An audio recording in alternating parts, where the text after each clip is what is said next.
नमः।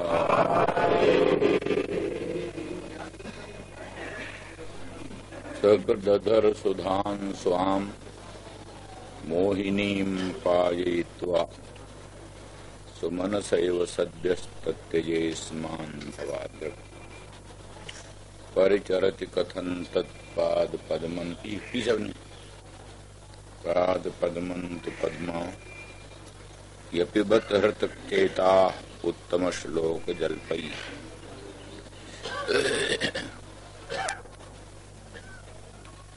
कल के प्रसंग में ये कहा गया कि वो सुधा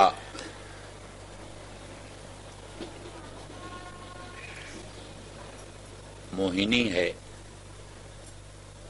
इसलिए सुधा का दान, सुधा दान, अमृत का दान वो प्रशंसनीय नहीं। जैसे तंत्र मंत्र से अभिमंत्रित मोदक मोहजनक होने के कारण, मूर्छादि हेतु होने के कारण तो वो प्रशस्त नहीं होता। कोई ऐसा मोदक दे दे जिससे प्राणी बेहोश हो जाए तो वो मोदक का दान नहीं माना जाता, जुर्म। पुलिस के अधिकारी पा जाएं तो उसको दंड दें, पकड़े। इस प्रकार से मोहिनी सुधा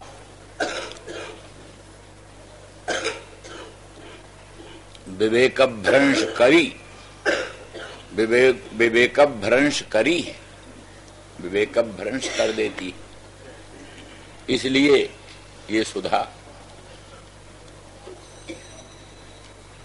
का दान अभीष्ट नहीं। उन्होंने कहा था ना, कोई जल दान करता है तो भी प्रशंसनीय होता है, उपालंभनीय नहीं होता। उन्होंने तो आप लोगों को सुधा दान किया, सुधा दान किया, फिर उनका आक्रोश क्यों कर रही हो?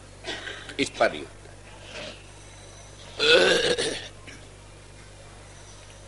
तो बोले फिर इस मोह के उतारने का कोई उपाय करो। मोह व्याप्त हो गया है तो उसको मोह के अपाकरण का, मोह की निवृत्ति का कोई उपाय करो। तो बोले वो उपाय सहस्रों से भी वो आसक्ति, मदन मोहन श्याम सुंदर ब्रजेंद्र नंदन के मंगलमय मुख चंद्र की सुमधुर अधर सुधा रस को पान कर लेने से जो आसक्ति होती है, जो विवेक भ्रंश होता है, वो किसी भी उपाय से निवर्तनीय नहीं, किसी भी उपाय से उसकी निवृत्ति नहीं होती। इसी बात को सूचन करते हुए बोले स्वाम माने असाधारणीम, स्वाम असाधारणीम सुधाम, वो असाधारणी सुधा है, उसकी कोई चिकित्सा ही नहीं है। तज्जनित मोह की निवृत्ति किसी अन्य उपाय से संभावित नहीं। सुकृतधर सुधां स्वाम मोहिनी।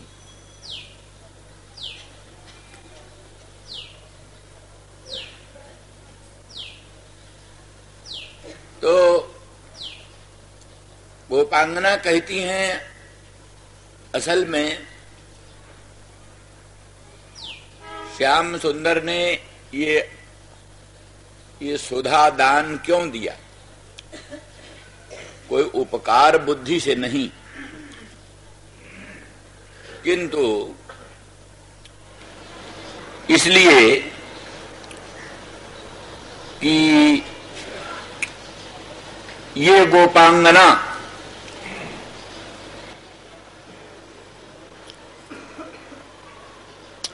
मेरे दिए हुए कष्टों से कहीं मृत न हो जाए। मैं जो इनको कष्ट देता हूं,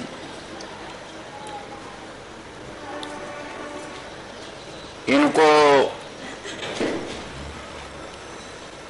मोहित करके, और बताया न पीछे कि आसक्ति जनक सुधा का पान करा करके, अमृतमय मुखचंद्र के सुमधुर अधर सुधारस का पान करा करके उन्होंने आसक्ति उत्पन्न कर दी, मन दुरंत लालसा उत्पन्न कर दी, और साथ ही अधर सुधा का पान करा करके जाति भ्रंश भी संपादित कर दिया। अधर सुधा का पान से जाति भ्रंश और विवेक भ्रंश के द्वारा भक्ति ज्ञान आदि जो पुरुषार्थ साधन हैं उनका भी अपनोदन कर दिया, माने और किसी पुरुषार्थ लायक भी नहीं रह गए। श्याम सुंदर के मुखचंद्र की सुमधुर अधर सुधारस का पान करके विवेक भ्रंश हो गया। अब ज्ञान और भक्ति के भी साधन नहीं रह गए, क्योंकि ज्ञान भक्ति में तो अपेक्षित होता है विवेक। विवेक ही न रहा तो कैसा विज्ञान विज्ञान होगा, कैसी भक्ति होगी। और अपने आप त्याग करके जो आश्रय था उससे भी मधुर कर दिया, आश्रयहीन कर दिया। मान लिया लोक त्याग होए, परलोक त्याग होए, जिसके लिए लोक त्याग होए, जिसके लिए परलोक त्याग होए वो तो मिले, परंतु यहां तो लोक भी गया और परलोक भी गया और जिसके लिए सब कुछ त्यागा वो भी गया। इस प्रकार से विचित्र दशा उन्होंने प्राप्त कर दी और इस दशा में भी ये मर न जाए इसलिए अमृत पिला दिया कि मरे भी नहीं। नहीं तो मर जाने पर भी शांति हो जाती, दुनिया भर के दुखों की निवृत्ति मृत्यु से हो जाती, पर अमृत पिला दिया इसलिए कि मरे भी नहीं। वो अमृत कोई हित बुद्धि से नहीं पिलाया, इसलिए कि अमृत पिए रहेंगी तो ये मरेंगी नहीं, इनको खूब दुख देते रहेंगे अच्छी तरह से। नाना प्रकार का दुख देने पर भी ये मरेंगे नहीं, इनको दुख देते रहेंगे।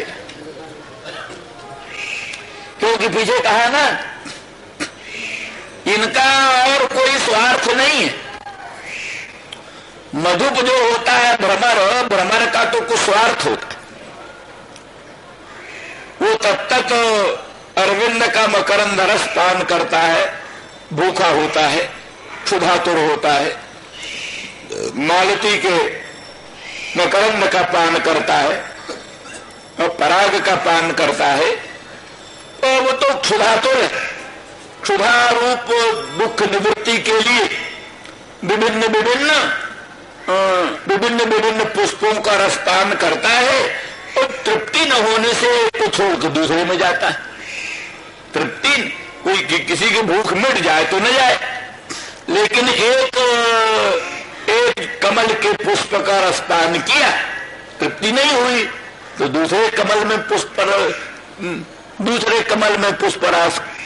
पुष्प रसपान करने के लिए गया, उसमें भी तृप्ति नहीं तो तीसरे में गया, चौथे में गया, तो वो तो क्षुधातुर है, व्याकुल है। इसलिए क्षुधा रूप दोष की निवृत्ति के लिए अन्य अन्य पुष्पों को त्यागता जाता है, नए नए पुष्पों को ग्रहण करता जाता है। पर ये तो इनके तो अधर में सुधा है, इनको तो कोई क्षुधा का प्रश्न ही नहीं। जिसके अधर में सुधा हो उसको तो कोई क्षुधा का प्रश्न नहीं, इसलिए इनका कोई स्वार्थ नहीं है। ये तो सिर्फ एकमात्र सुमनसों को दुखदान देना ही इनका सुख है। सुमनस लोगों को,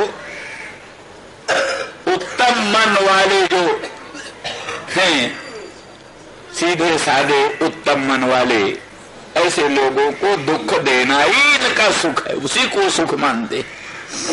इसलिए अभी लोग मर जाएंगे तो दुख किसको देंगे? ये लोग मर जाएंगे तो दुख किसको देंगे? इसलिए अमृत पिला करके मरण से भी वंचित कर दिया। और तो पुरुषार्थ क्या मिलेगा? मरना भी नहीं मिलता, मरना भी मिलना दुर्लभ है।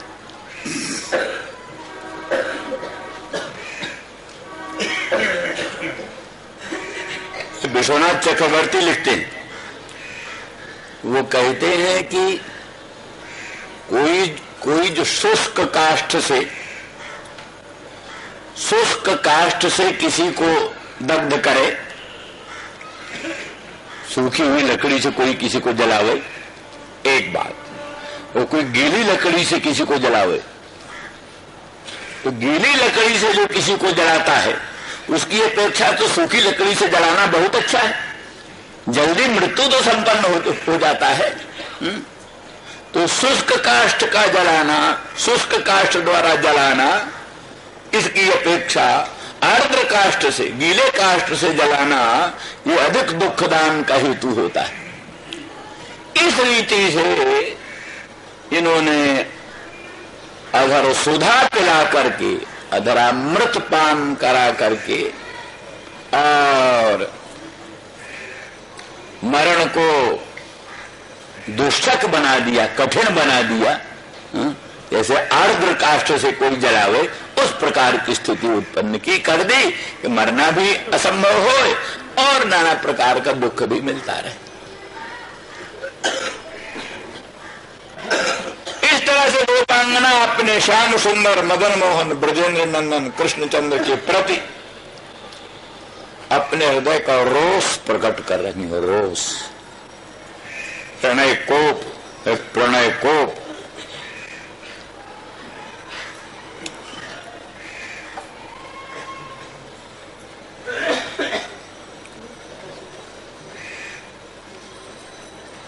इसीलिए चक्रधर सुधां स्वाम मोहिनीं पाययित्वा सुमनसेव सद्यस्तत्यजे स्मान् भवादृक्।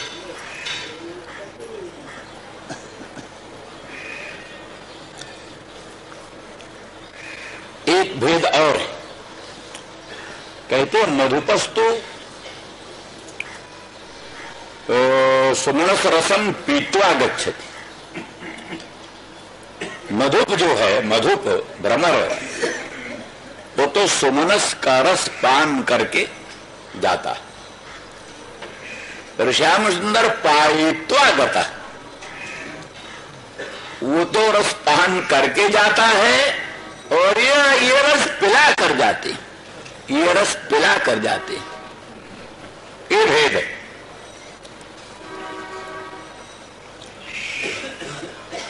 तो इस अंश में तुल्यता है कि वो सुमनस निरर्थक हो जाता है, बेकार हो जाता, नीरस हो जाने से, नीरस हो जाने से, शुष्क हो जाने से सुमनस अकिंचित कर हो जाता है। इसी तरह से श्याम सुंदर ने जिसको अपने मंगलमय मुख चंद्र की सुमधुर अधर सुधारस पिला दिया, वो भी बेकार हो जाता है, निरर्थक हो जाता है, जगत के काम के लायक नहीं रह जाता। उनको दुनिया में कहीं रस उत्पन्न नहीं होता, अन्यत्र रसानुत्पादनार्थम।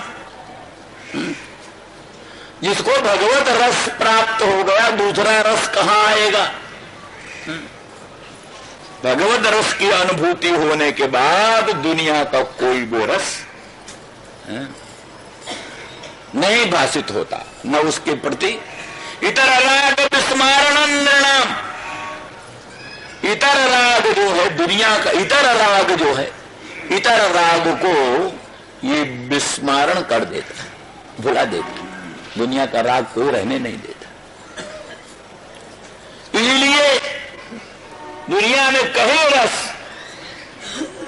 किसी जगह में रस की अनुभूति नहीं होती। जिसको भगवत रस की अनुभूति हुई उसको दुनिया में किसी भी रस की अनुभूति नहीं होती। तो दुनिया में जिसको रस न भाषित हो, दुनिया में क्या व्यवहार करे? लोग कहते हैं अब भाई दुनिया में कुछ रस नहीं रह गया। तो जब कुछ रस नहीं है व्यवहार में, रस नहीं है संसार में, कौन फिर संसार करता है?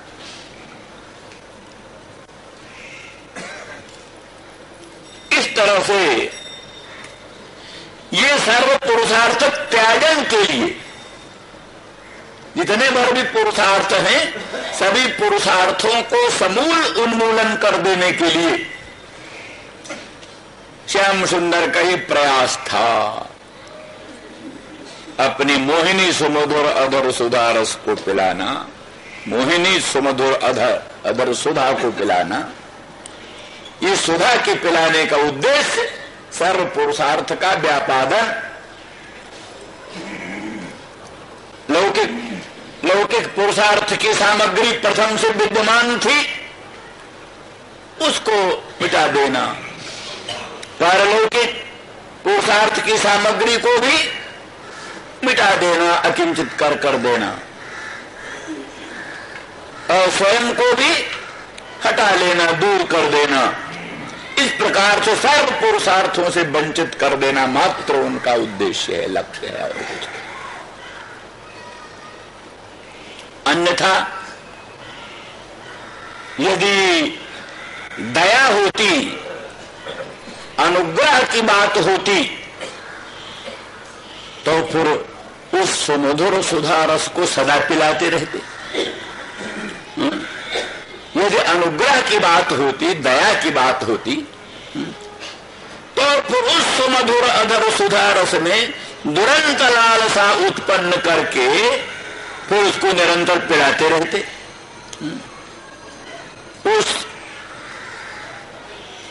उसकी प्राप्ति में बाधा क्यों डाल दिया? इसलिए सकृत ही एक बार ही सुमधुर अधर सुधा रस पिलाया, दुरंत लालसा उत्पन्न करके स्वयं अपसृत हो गए, हट गए। इसलिए मालूम पड़ता है यही सब उद्देश्य था। कहा जा सकता है कि आखिर सुधा पिलाने का उद्देश्य क्या था? नहीं प्रयोजन मनुद्देश्य मंदो प्रवृत्तते, बिना प्रयोजन के तो किसी मन की भी प्रवृत्ति नहीं होती। तो सुधा पिलाने का उद्देश्य क्या था? कोई स्वार्थ था श्री कृष्ण का? ये तो कह नहीं सकते। स्वार्थ कुछ होता तो त्याग ही क्यों करते? स्वार्थ होता तो त्याग क्यों करते? त्याग दिया, गोपांगनाओं को त्याग दिया, ब्रज सीमंतनी जनों को, उनकी शिरोमणि भूता राधा रानी वृषभानु नंदिनी को त्याग दिया। त्याग देने से मालूम पड़ता है मोहिनी सुधा पान कराने का कोई अपना स्वार्थ उनका नहीं था। अपना स्वार्थ होता तो त्यागते नहीं। अब रहा गोपांगनाओं का कोई स्वार्थ है, सो भी नहीं सिद्ध हुआ। क्योंकि स्वार्थ क्या हुआ? जब दुख निवृत्ति हुई नहीं, दुख निवृत्ति उत्तरोत्तर बढ़ती गई, तो दुख निवृत्ति उत्तरोत्तर बढ़ती गई तो फिर उनका भी स्वार्थ क्या हुआ? निरुद्देश्य प्रवृत्ति होती नहीं। तो ये सुमधुर अधर सुधा का पान क्यों कराया? इसलिए भक्तजनों की कल्पना है इसका उद्देश्य है निरोध। जिस निरोध की कल चर्चा की, निरोध माने संसार से मन हटा हटा कर अपने स्वरूप माधुर्य में मन को अवरुद्ध कर देना। सद्यो हृदयवरुद्धते त्रिकृत भी वाली बात। सद्य प्राणी के अंतःकरण को अपने स्वरूप सौंदर्य में, स्वरूप माधुर्य में निरुद्ध कर देना, यही उद्देश्य। जब चित्त निरुद्ध होगा तो उसमें भगवान अवरुद्ध हो जाएंगे।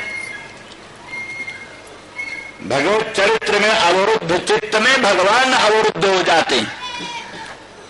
भगवत स्वरूप माधुर्य में जिसका चित्त अवरुद्ध हो गया उसके चित्त में भगवान अवरुद्ध हो जाते हैं। सद्यो हृदय अवरुद्ध होते, कैसे भगवान सद्य हृदय में अवरुद्ध होते? इसीलिए कि जिसके हृदय में द्रवता होती है, हृदय में द्रवता होती है, उसके द्रवीभूत चित्त में भगवान का प्राकट्य होता है, तो भगवान का स्थायी भाव हो जाता है। जैसे पिघली हुई लाह में को रंग पड़े तो रंग स्थायी भाव को प्राप्त हो जाता, रंग स्थिर हो जाता है पिघली हुई लाह में। ऐसे भक्त का द्रवीभूत चित्त में भगवत स्वरूप का प्रादुर्भाव होता है तो भगवत स्वरूप में स्थिरता आ जाती है, भगवत स्वरूप में स्थायीता आ जाती है, उसके अंतःकरण में भगवत स्वरूप की स्थायीता हो जाती है। यही भगवान का अंतःकरण में, हृदय में अवरोध, सद्यो हृदयोरुद्धते। पर जब तक भक्त का चित्त नहीं अवरुद्ध हो भगवान में, तब तक उसके चित्त में भगवान अवरुद्ध नहीं होते। भगवान किसी के चित्त में तभी अवरुद्ध होते हैं, किसी के अंतःकरण में बंदी कैदी भगवान तभी बनते हैं जब उसका अंतःकरण पहले भगवान में बंदी हो ले। भगवान में जिसका अंतःकरण कैदी हो गया, भगवान के स्वरूप में जिसका अंतःकरण एकाग्र हो गया और जिसके अंतःकरण में द्रवता आ गई, द्रवी भाव हो गया, उसी द्रवी भाव अंतःकरण वाले पुरुष के अंतःकरण में भगवान का अवरोध होता है।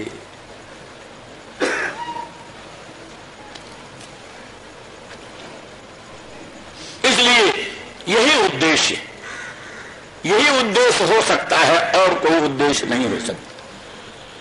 मोहिनी अधर सुधा के पान कराने का एकमात्र उद्देश्य यही है कि प्राणी का मन भगवान में निरुद्ध हो, एकाग्र।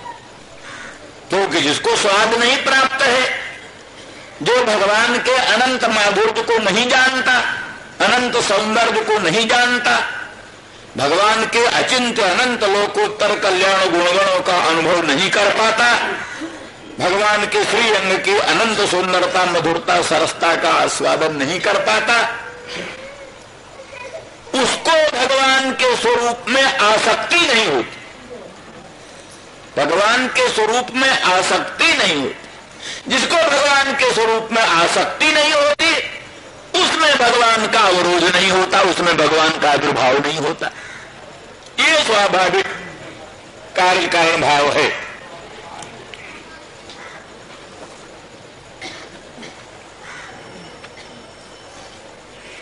इस दृष्टि से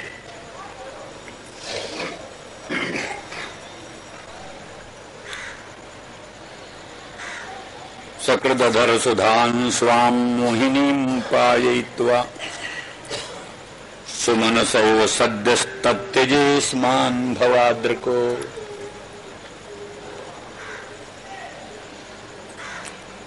परिचरति कथं तत्पाद पद्मन्तु पद्मा हि पिबत रत चेता उत्तम श्लोक जल्पैः।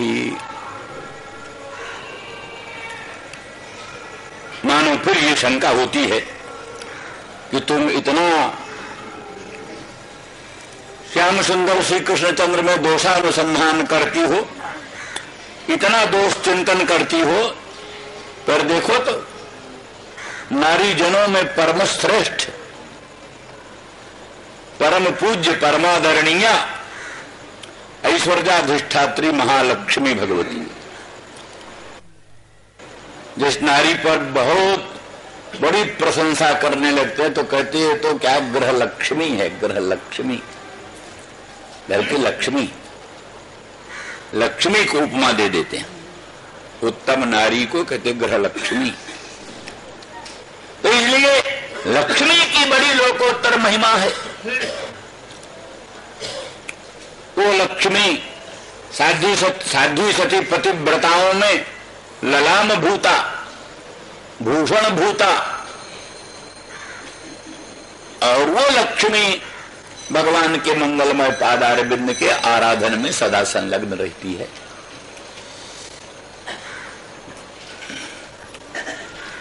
तो इस स्थिति में आप लोगों की ओर से इतना दोषानुसंधान कृष्ण में अनुचित।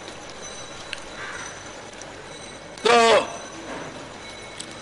एक क्षण के लिए निरुत्तर होती हैं, अबाक होती हैं, परंतु क्षणांतर में ही उत्तर सूझता है। हाँ, आश्चर्य तो है किस तरह से लक्ष्मी, ऐश्वर्याधिष्ठात्री महालक्ष्मी, त्रिरत्नों में ललाम भूता, रत्नभूता लक्ष्मी, वो कैसे श्याम सुंदर कृष्णचंद्र के पादार बिंद की आराधना करती है तो आश्चर्य की। परंतु फिर कहती है कोई आश्चर्य की बात नहीं। अपिबत हृत चेता उत्तम श्लोक जल्पई ही। उत्तम श्लोक के जो मीठे मीठे वचन हैं, उन मीठे मीठे वचनों का एक चमत्कार है। मीठे मीठे वचनों के चमत्कार में चमत्कृत होकर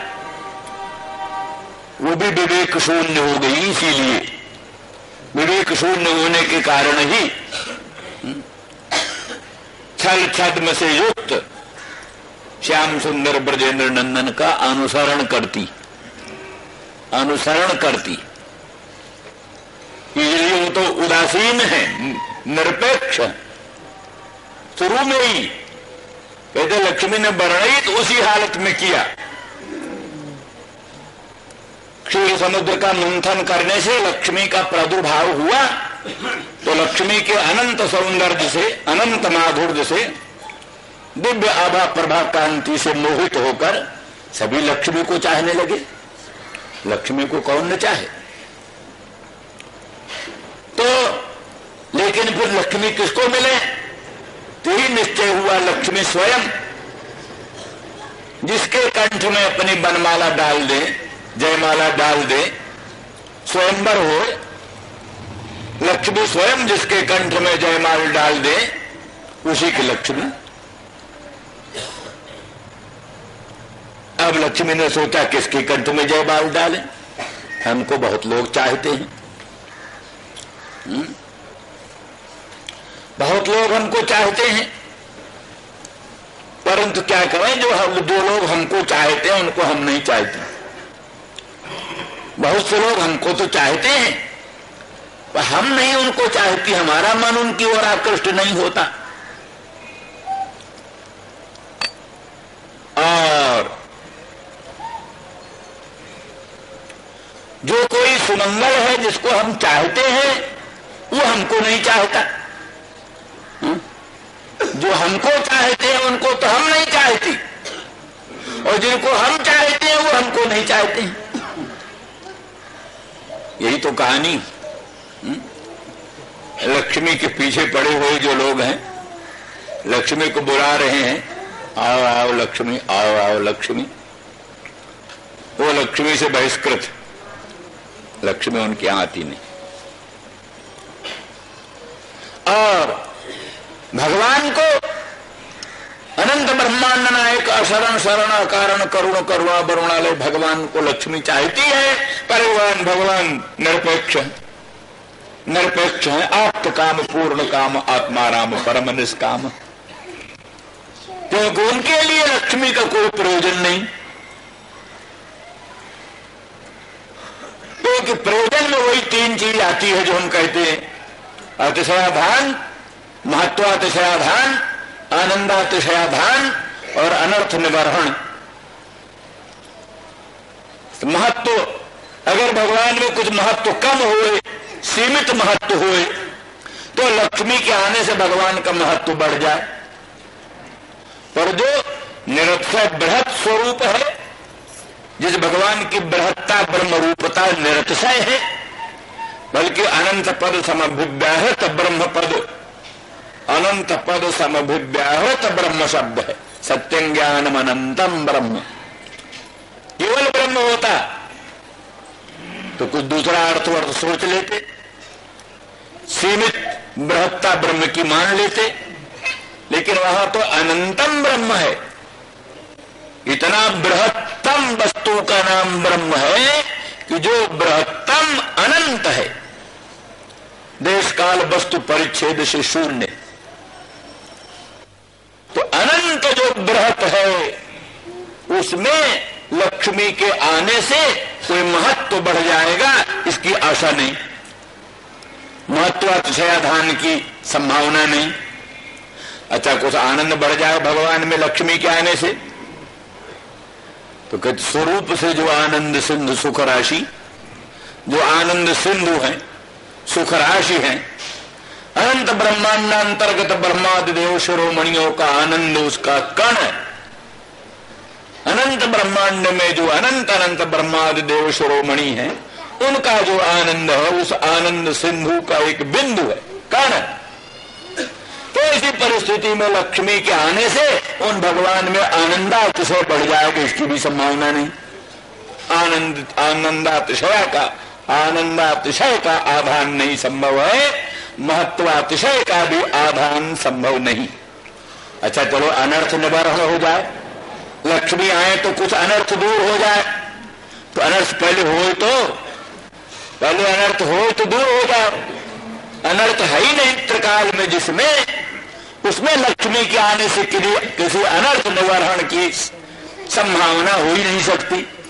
इसलिए तीन जो प्रयोजन होते हैं लक्ष्मी के आने का, या किसी लोकोत्तर कल्याण गुणगणों के आने का, तीन प्रयोजन जो होते हैं, महत्वातिशयाधान, आनंदातिशयाधान, अनर्थ निवारण, ये तीनों संभव नहीं। इसलिए आप्त काम, पूर्ण काम, आत्माराम, परम निष्काम भगवान है, उनको लक्ष्मी की अपेक्षा नहीं, गुणों की भी अपेक्षा नहीं।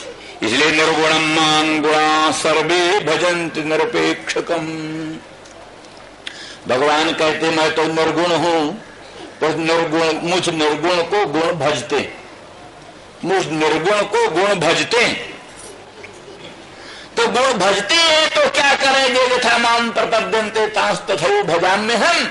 जो मुझको जैसे भजता है फिर मैं भी उसको भजता हूं। जब गुण मुझको भजते हैं तो फिर मैं भी गुणों को स्वीकार कर लेता।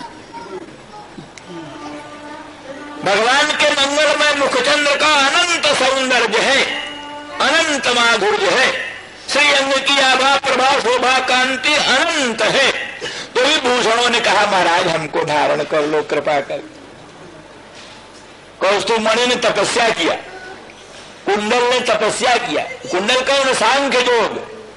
सांख्य जोग यही भगवान के दोनों कानों में कुंडल। तपस्या किया इन्होंने। कौस्तुभमणि जो संपूर्ण रत्नों का सार है उसने तपस्या किया, जन्म जन्मांतर जुग जुगांतर तपस्या करके भगवान को प्रसन्न कर लिया। भगवान प्रसन्न हो गए तो बोले बरम भूत, वर मांगो। तो उन्होंने कहा हमको आप अपना भूषण बना लो। ये पवित्रा जो है, पवित्रारोपण। वैष्णव में एक व्रत चलता है तो व्यापक, वैष्णव में, शैव में, सभी में होना चाहिए पवित्रारोपण। उसकी यही कथा है कि वो वासुकी नाग का छोटा भाई देवभाग, उसने बड़ी तपस्या किया जुग जुगांतर तक। भगवान भूत भावन सदाशिव जी प्रसन्न हो, बोले वरदान मांगो। तो कहा महाराज हमको अपने कंठ का भूषण बना लो। भगवान ने कहा अच्छा भाई आ जाओ। तो भगवान के गले में जो जहरीला भयंकर विषैला सांप है वही है वासुकी नाग का सगा भैया। तो फिर भगवान ने उसको निहाल कर दिया। आगे कहा देखो जो तुमको धारण नहीं करेगा उसका सारा जग तपदान व्यर्थ जाए। इसलिए पवित्रारोपण का नियम है। तो तू चाहे तो श्रावण शुक्ला एकादशी को, श्रावण शुक्ला पूर्णमासी को पवित्रा बना करके और उसकी विधि विधान पूर्वक पूजा करके उस पवित्रा को भगवान को भी अर्पण करना चाहिए और स्वयं भी भगवत प्रसाद रूप में ग्रहण करना चाहिए। तो ये सब भगवान को अपेक्षा नहीं थी उस बासुकी नाग के गले में लगाने का, किंतु उसने तपस्या किया तो क्या करे। भगवान को कौस्तुभमणि की अपेक्षा नहीं थी, भगवान को कुंडल की अपेक्षा नहीं थी, क्योंकि उनकी तो सुंदरता, मधुरता, सरसता जो ही अपरंपार थी। क्या आवश्यकता थी भूषण अलंकार की। लेकिन जब भूषणों ने तपस्या किया, गुणों ने तपस्या किया, जन्म जन्मांतरों तक तपस्या करके वरदान मांगा, हमको कृपा करके आप अंगीकार कर लो, तो भगवान ने अंगीकार कर लिया। ऐसे जब यहां लक्ष्मी देख लिया कि जो हमको चाहते हैं उनको हम नहीं चाहती, और जिसको हम चाहती हैं वो हमको चाहता ही नहीं। लेकिन जो कुछ भी हो, चाहे चाहे न चाहे, पर हम तो उनको भजेंगे, हम तो उन्हीं के कंठ में जयमाला डालेंगे। बस ये सोच करके लक्ष्मी ने भगवान के कंठ में जयमाला डाल दी। जब डाल दिया तो भगवान ने कहा, अच्छा लक्ष्मी तुमने जयमाला डाल दिया, हमारे न चाहने पर भी तुम हमको चाहती हो, तो आओ हम तुमको अपने हृदय पर स्थान दे। इसलिए भगवान ने अपने वक्ष स्थल पर, हृदय स्थल पर लक्ष्मी को निवास दिया। इसलिए जो वाम वक्ष स्थल पर वामावर्त जो सुवर्ण वर्ण रोमराजी है, वामावर्त की सुवर्ण वर्ण रोमराजी वाम वक्ष स्थल पर भगवान के विराजमान है, वही श्री का चिन्ह, लक्ष्मी का चिन्ह। तो लक्ष्मी को भगवान ने, अर्थात जो न चाहने पर भी भगवान को चाहता है, उसको भी भगवान बड़ा आदर देते हैं और उसको लक्ष्मी को अपने हृदय स्थल पर निवास स्थान दिया। इस तरह से लक्ष्मी ने, इंदिरा ने इस भाव से सर्वानपेक्ष हो करके, सर्व त्याग करके, ब्रह्मादेव भौतिथं जदपांग मोक्ष कामास तपस्समचरन् भगवत प्रपन्ना सा श्री सुभासमरविंद बनम विहाय यत्पाद पंकज मलम भजते निरक्ता। अनुरागिनी श्री अपने अरविंद बन निवास स्थान को छोड़कर उपांगना कहती है, क्या बात है, कमला कमला पद्मा, वो पद्माश्रिता रहती है, पद्म में ही रहती है, तो सुभाष अरविंद बन छोड़ा तो भी भगवत पदारविंद बन मिल गया। क्या बात है? क्या छोड़ा और क्या पाया? भगवत पदारविंद, अरविंद तो मिल गई, अरविंदासना, अरविंद प्रिया लक्ष्मी को भगवत पदारविंद मिल गया। तो क्या बात हुई? हम लोगों से जैसी दुर्दशा उसकी कहां हुई? हम लोगों जैसी दुर्दशा कहां हुई उसकी? वो तो भगवान के वक्षस्थल में निवास प्राप्त कर गई, भगवान के पदारविंद अरविंद छोड़कर आई, भगवत पदारविंद मिल गया, तो इसलिए उसको कौन सा दुख हुआ? और लेकिन हम लोगों की अवस्था दूसरे ढंग की। फिर भी उनके इन जो जिन दुर्गुणों का हम वर्णन कर रही हैं, अगर लक्ष्मी जान जाती तो ऐसे कुटिल कृष्ण का संबंध वो भूल कर भी न करती। विचारी जानती है, क्यों नहीं जानती? उत्तम श्लोक जल पई। अथवा इसका ही अर्थ है, एक मुझे बात बताई था कि वो गुण तो नहीं है, लेकिन उनके जो बंदी लोग हैं, भाट लोग हैं, वो गुणगान करते रहते हैं, भाट लोग। हमने कहा ना, भैंस का भी गुणगान करने लगे, बोले तुम जैसे कृष्ण थी वैसी तुम हो, तो उनका क्या है? तो बाकी यहाँ दूसरा एक अर्थ है, ये कहते उत्तमा श्लोको यशः जे शांते उत्तम श्लोका नारदादय भगवत भक्ता। नारदादी भगवत भक्त, उनका जो जल्प है, जल्प माने एक जल्प कथा होती है। न्याय शास्त्र में 3 प्रकार की कथा होती है, एक बाद, एक जल्प, एक वितंडा। बाद, जल्प, वितंडा। बाद कथा तो वो होती है जिसमें गुरु शिष्य दोनों वादी प्रतिवादी बनकर और तत्व निर्णय के लिए परस्पर विचार विनिमय करते हैं। गुरु शिष्य दोनों तर्क प्रतितर्क के द्वारा तत्व निर्णय के लिए प्रयास करते हैं। वो कथा बाद कथा, तत्व निर्णय अवसाना कथा बाद कथा। वितंडा कथा वो है जहां स्वपक्ष स्थापनाहीन परपक्ष खंडनम चलता है। अपने पक्ष की स्थापना न करके केवल परपक्ष का खंडन करना ही जहां उद्देश्य, ये वितंडा। पर जल्प कथा वो होती है जिसमें स्वपक्ष स्थापना पूर्वक परपक्ष खंडन, परपक्ष खंडन होता है पर परपक्ष खंडन के साथ साथ स्वपक्ष स्थापना होती।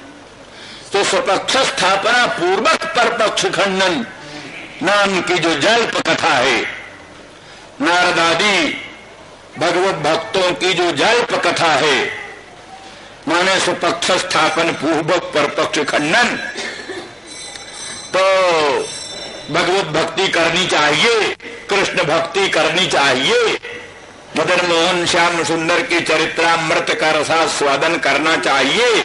इस स्वपक्ष स्थापन करके और पीछे जो कृष्ण के दोषारोपण वाले परपक्ष हैं, जो कृष्ण में दोषारोपण करने वाले परपक्ष हैं, उन परपक्षों का खंडन करते हैं। तो स्वपक्ष स्थापना करके परपक्ष खंडन करने वाला जो जल्प है, नारदादि भक्तों का जो जल्प कथा है, वो जल्प कथा से बिचारी लक्ष्मी अभिभूत हो गई, भोरी भारी उत्तर न दे पाई, उन उत्तम श्लोकों के जल्प का खंडन न कर पाई, इसलिए बिचारी लक्ष्मी उनके पाद पंकज की आराधना में लग गई। बोले क्यों नहीं खंडन कर पाई? क्या उसके पास कोई तर्क नहीं थे? क्या लक्ष्मी के पास कोई युक्तियां नहीं थी? लक्ष्मी अपनी युक्तियों से नारदादि भक्तों का पक्ष खंडन कर सकती थी। बोले उत्तम श्लोका, इनका यश दिग्दिगंत में फैला हुआ है। भाई बनाए की बात होती है, इसका प्रभाव दुनिया पर पड़ा होता है। वो छोटी सी साधारण सी बात कोई कहे तो भी लोग उसी को मानते।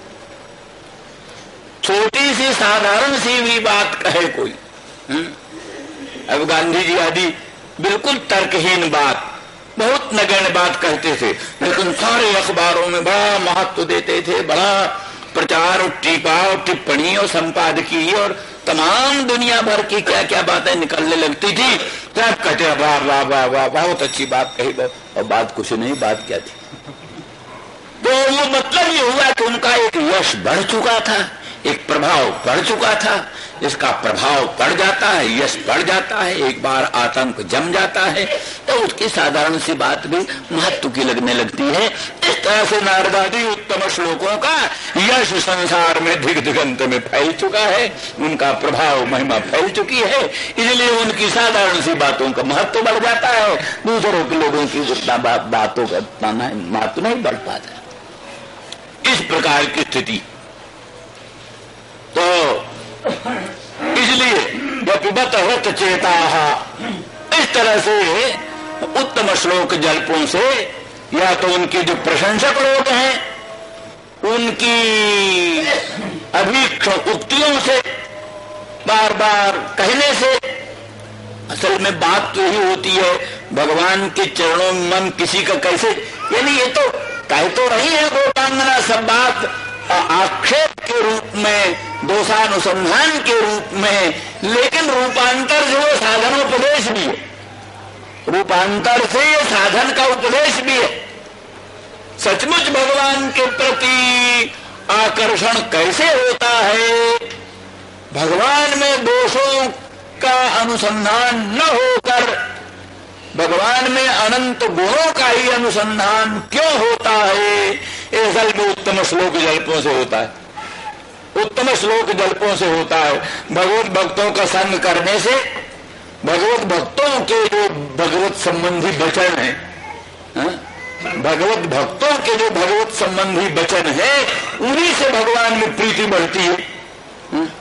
नाना प्रकार के दोष तो अपने आप बुद्धि में आते हैं, लेकिन जो भक्तों का सत्संग करते हैं उनमें यह स्वभाव आ जाता, गुण तुम्हार समुझई निज दोषु, गुण तुम्हार समुझई निज दोषु, यही सब भांत क्या, हाँ तुम्हारा भरोसु, ये तो सब भांत से आपका ही भरोसा।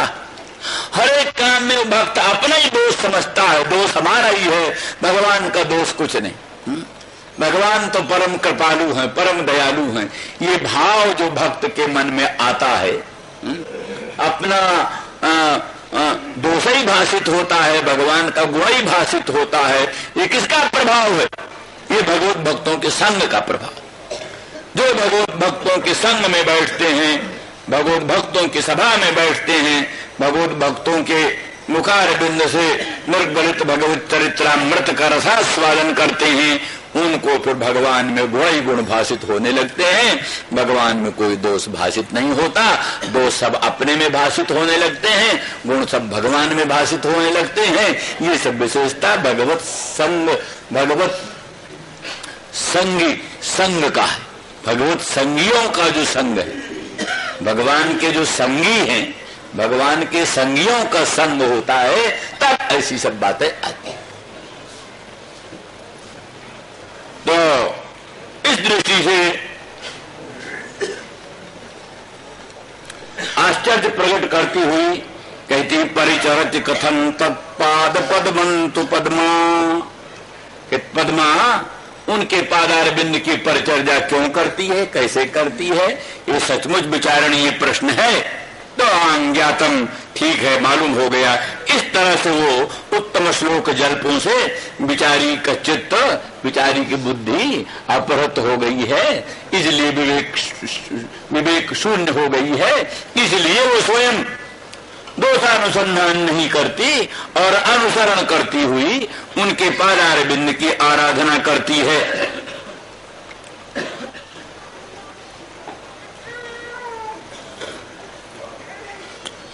और इसीलिए ये भी बात है कि श्याम सुंदर जैसे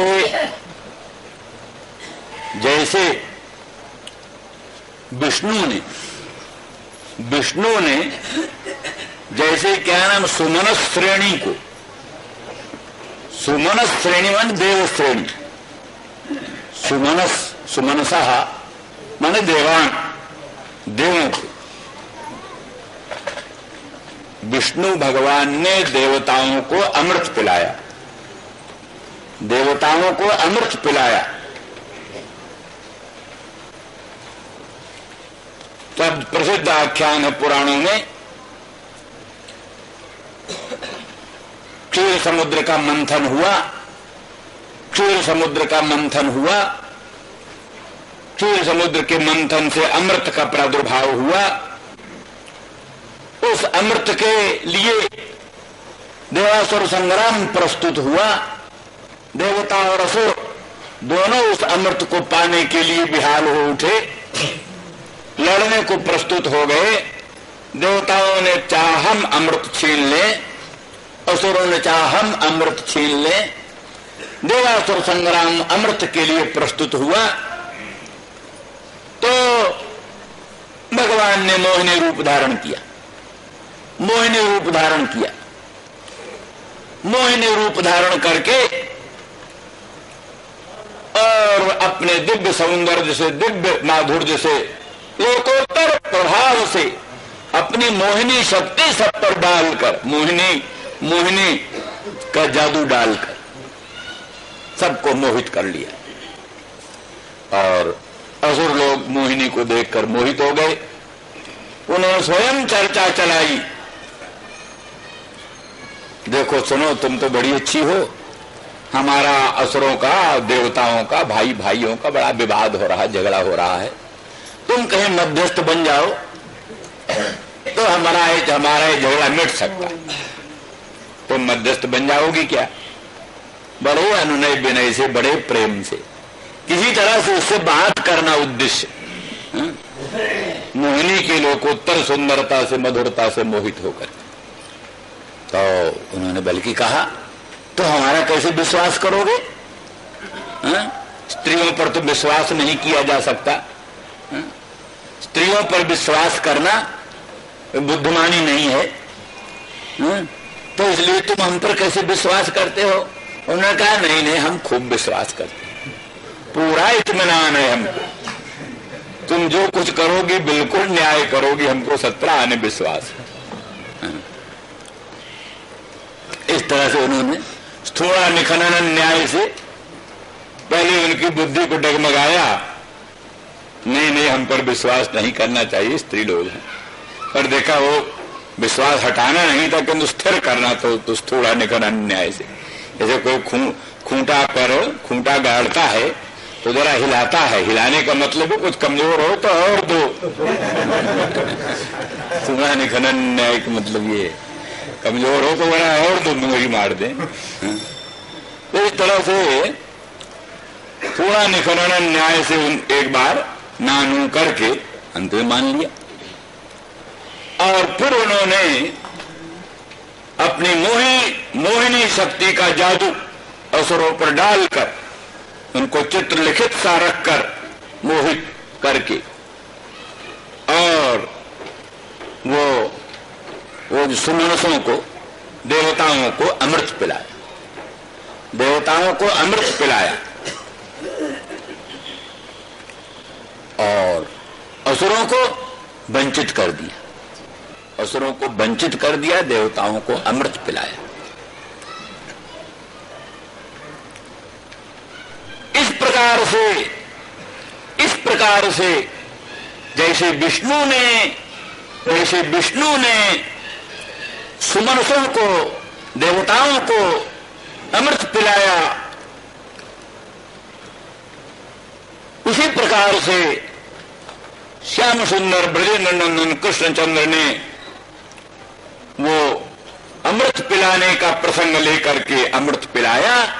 पर अमृत के प्रसंग से वो ऐसा अमृत नहीं था, किंतु वो सब पक्षपात वैसा ही मालूम पड़ा जैसे देवताओं में पक्षपात किया, जैसे देवताओं में पक्षपात करके उनको अमृत पिलाया, उसी प्रकार के पक्षपात का नाट्य रच करके, पक्षपात का नाट्य रच करके और मोहिनी सुधा पिला दिया।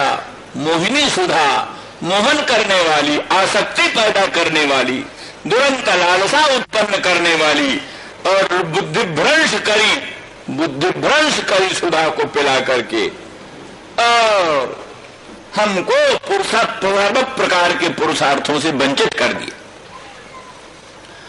और इसीलिए सद्यस्तत्यजे हमको कुछ सोचने समझने का अवसर ही नहीं दिया। हम पिए कि न पिए, ले कि न ले सुधा को, और ऐसा अन्याय करने वाले सुधादानी को हम पकड़ लें, गिरफ्तार कर लें, इस सब बात को गुंजाइश न हुई, अवकाश न हुआ। सद्यस्तत्यजे, सद्य शीघ्र ही त्याग करके अलग हो गए। सद्यस्तत्यजे स्मान भवाद। इस प्रकार से जो हम श्री कृष्ण के प्रति दोषानुसंधान करती हैं वो अत्यंत उचित है, अनुचित नहीं।